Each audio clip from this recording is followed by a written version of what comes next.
వామనుడు బలి. ప్రహ్లాదుడి మనుమడైన బలి మహాశూరుడు. అతను భూమండలం అంతా జయించి మహాచక్రవర్తి అయ్యాడు. అయినా అంతటితో అతనికి తృప్తి కలగలేదు. అతను స్వర్గం మీద దాడి చేశాడు. దేవతలు అతని ధాటికి నిలవలేకపోయారు. బలికి దాసులుగా ఉండిపోవటమో లేక స్వర్గం నుంచి వలసపోవటమో తప్ప వారికి మరో మార్గం లేదు.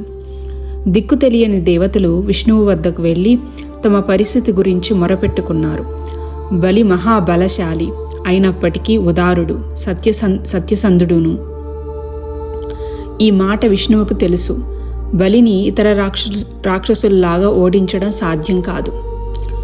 విష్ణువు కశ్యపుడికి అదితి గర్భాన కొడుకై పుట్టాడు. అతను మరుగుజ్జుగా తయారై వామనుడు అన్న పేరు పొందాడు. అతను వేదాంగాలన్నీ అభ్యసించి బ్రాహ్మణోత్తముడనిపించుకున్నాడు.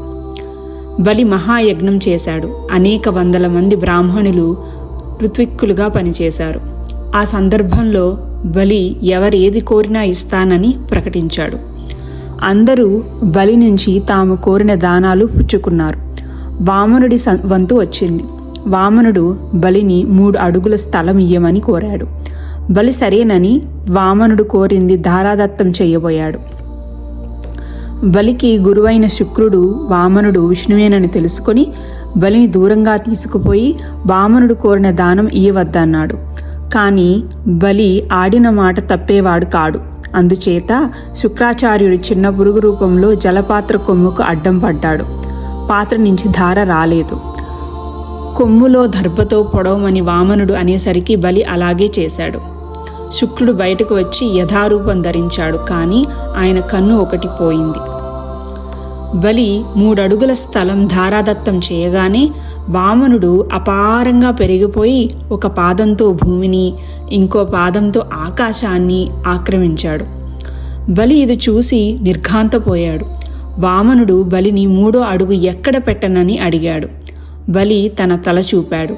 వామనుడు తన పాదంతో బలిని పాతాళానికి తొక్కేశాడు. ఆ విధంగా ఒక మరగుజ్జు చేతిలో మహాశూరుడు ఓడిపోయాడు.